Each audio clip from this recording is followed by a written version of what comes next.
সেই ধারাবাহিক তাফসিরের অংশ হিসেবে আমাদের আজকে আপনাদের সামনে সূরা বাকারার ৪৪ নম্বর আয়াত, ইতিপূর্বে আমরা ৪৩ নম্বর আয়াত পর্যন্ত গতকাল আমাদের সফরে আমরা শেষ করেছি। ৪৩ নম্বর আয়াত বা তার আগ পর্যন্ত যেটা মূল আলোচ্য বিষয় ছিল সেটা ছিল বানু ইসরাইল। বানু ইসরাইল কারা বলেন তো? ইসরাইল কার নাম? মাশাআল্লাহ, বারাকাল্লাহ ফিক। ইসরাইল হচ্ছে ইয়াকুব আলাইহিস সালামের নাম। বানু ইসরাইল মানে ইয়াকুব আলাইহিস সালামের সন্তানেরা। ইয়াকুব আলাইহিস সালামের কয় সন্তান? ইয়াকুব আলাইহিস সালামের ১২ জন সন্তান। ইয়াকুব আলাইহিস সালামের ১২ জন সন্তান, তার মধ্যে একজন ইউসুফ আলাইহিস সালাম। তার মধ্যে একজন কে? ইউসুফ আলাইহিস সালাম। তার মানে বানু ইসরাইল মানে হচ্ছে ইউসুফ আলাইহিস সালাম এবং তার ১১ ভাই। বানু ইসরাইল মানে কি? ইউসুফ আলাইহিস সালাম এবং তার ১১ ভাই এবং তাদের পরবর্তী বংশধর। তাদেরকে লক্ষ্য উদ্দেশ্য করে আল্লাহ সূরা বাকারাতে অনেক আদেশ নিষেধ অনেক কিছুই তাদেরকে বলছেন। তার মধ্যে লাস্ট আগের আয়াতে যেটা ছিল সেটা হচ্ছে, হে বানু ইসরাইলেরা, তোমরা সত্য এবং মিথ্যার মধ্যে সংমিশ্রণ করিও না, আর সত্য তোমরা জানো, সত্য লুকিয়ে রাখিও না। সত্য তোমরা কি জানো? তোমরা তোমাদের নিজের ছেলের যেহেতু ভালো করে চিনো যে মুহাম্মদ সাল্লাল্লাহু আলাইহি ওয়াসাল্লাম শেষ নবী, এই সত্যটা তোমরা লুকিয়ে রাখিও না, স্বীকার করে নাও। আর ধানায় পানায় করে সত্যের সাথে বাতিলকে মিশ্রণ করার চেষ্টা করিও না। এই বিষয়ে আলোচনার পরে আজকে আমাদের যে আয়াতটা শুরু হচ্ছে, এটাও আল্লাহ বানু ইসরাইলদের লক্ষ্য করে বলতেছে, আতা'মুরুনা আন-নাসা বিল বিররি ওয়া তানসাউনা আনফুসাকুম। তোমাদের স্বভাবের মধ্যে এত দ্বিচারিতা, দ্বিচারিতা মানে দুমুখী। হে বানু ইসরাইল, তোমাদের স্বভাবের মধ্যে এত দ্বিচারিতা এবং এত দুমুখী আচরণ কেন? তোমরা মানুষকে ভালো ভালো কথা শোনাও, কিন্তু নিজেরা তো একটাও ভালো করো না। তারা মানুষকে ভালো ভালো কথা শোনায়, নিজেরা একটাও ভালো করে না। এর বর্তমান জগতের সবচেয়ে যদি চলন্ত উদাহরণ নিতে চান আপনারা, আমরা একটু এইদিকে মনোযোগ দিই, অনেক গুরুত্বপূর্ণ কথা। যে আল্লাহ সুবহানাহু ওয়া তাআলা বানু ইসরাইলকে লক্ষ্য করে বলছেন, তোমরা নিজেরা ভালো ভালো কথা বলো কিন্তু নিজেরা ভালো করো না। তার বর্তমান পৃথিবীতে যদি সবচেয়ে জ্বলন্ত উদাহরণ নিতে যান, তাহলে পৃথিবীতে সবচেয়ে বেশি মানবতাবাদীর দার্স দেয় যারা, সন্ত্রাসের বিরুদ্ধে এবং জঙ্গিবাদের বিরুদ্ধে সবচেয়ে বেশি মানবতাবাদীর দার্স যারা দেয়, তারা মুসলমানদের সাথে সবচেয়ে বেশি অমানবিক আচরণ করে সারা পৃথিবীতে। অথচ তারাই তাদের টিভি চ্যানেল বলেন, বক্তব্য বলেন, লেখনী বলেন, সব জায়গায় খালি মানবতা মানবতা মানবতা বলতে বলতে মুখে ফেনা।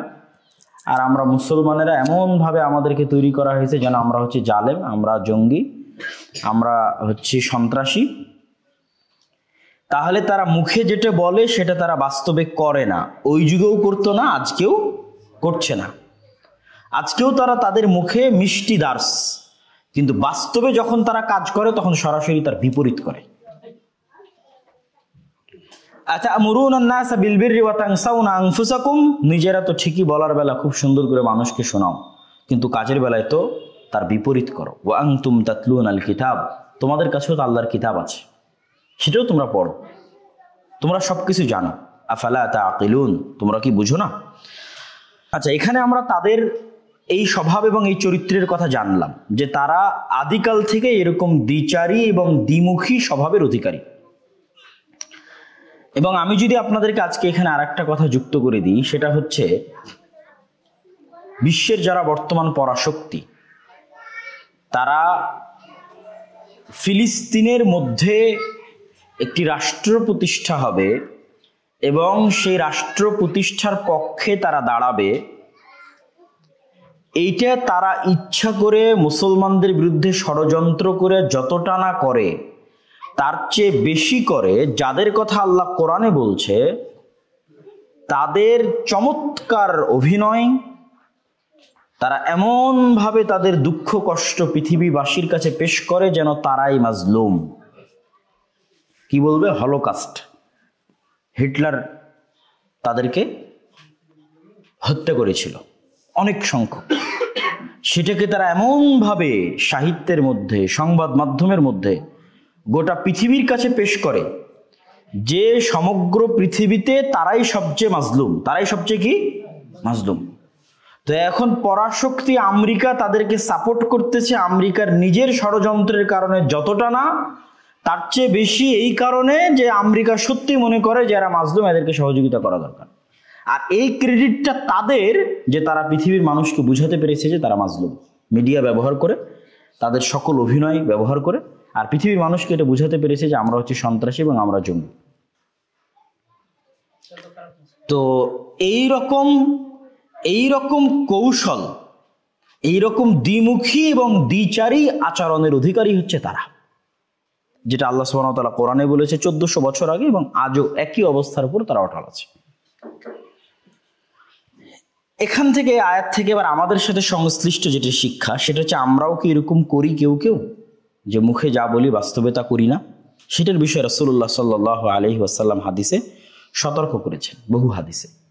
সেটা কি, যে আলেম ওলামাদের মধ্যে, আমাদের মতো যারা আলেম ওলামা, যারা মানুষকে দার্স দিই, দিনের কথা বলি, মানুষকে সত্যের দিকে ডাকি, আল্লাহর ইবাদতের দিকে ডাকি, কিন্তু আমরা নিজেরাই দেখা যাচ্ছে সেই আমলগুলো করি না। তাদের এই ভয়াবহতা সম্পর্কে রাসূলুল্লাহ সাল্লাল্লাহু আলাইহি ওয়াসাল্লামের বহু হাদিস, তাফসীর ইবনে কাসীরের মধ্যে এই বিষয়ে উল্লেখ করা হয়েছে। তার মধ্যে দু একটি হাদিস আমরা আজকে শুনব।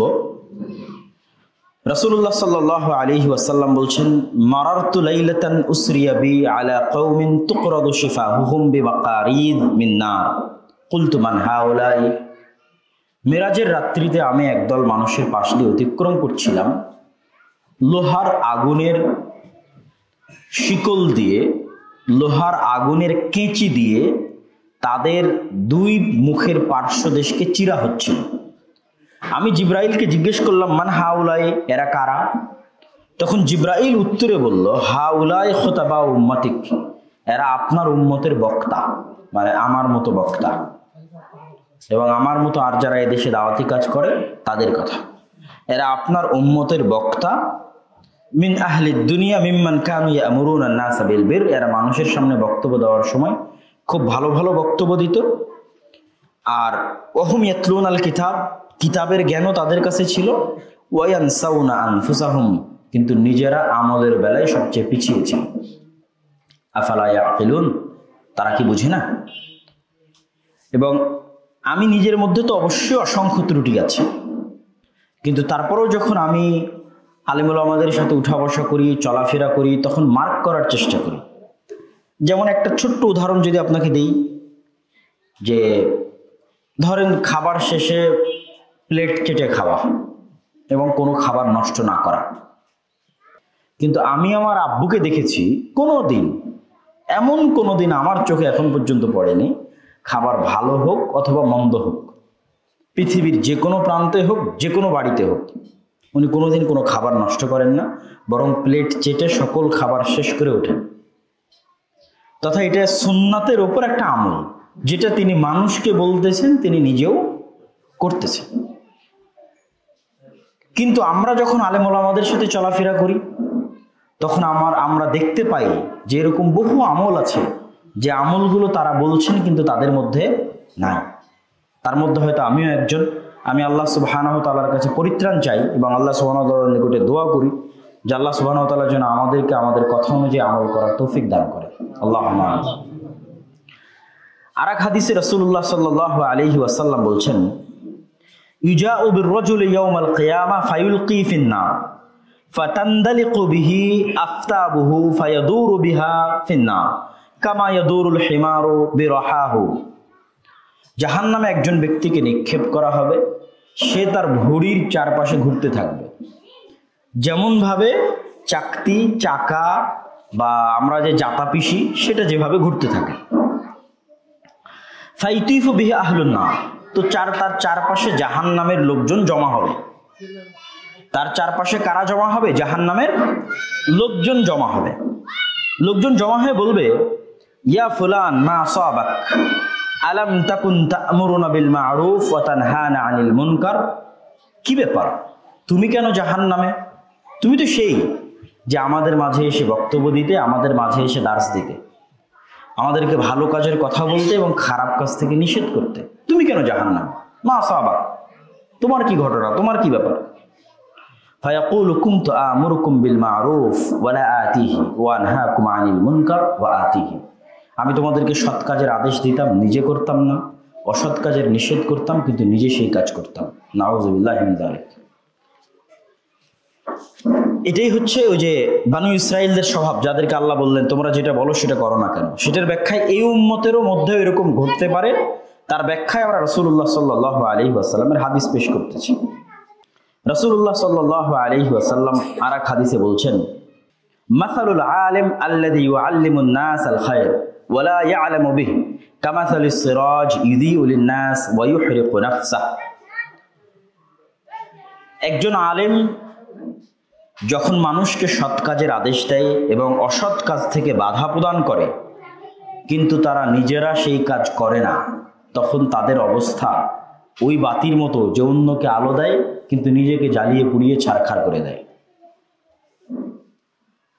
আর এক বর্ণনায় এসেছে যে জান্নাত থেকে একদল জান্নাতি জাহান্নামের দিকে উকি দিবে, জাহান্নামের দিকে উকি দিয়ে বলবে যে তোমাদের নাসিহা শুনে আমরা আমল করে জান্নাতে এসেছি, কিন্তু তোমরা আজ জাহান্নামে কেন?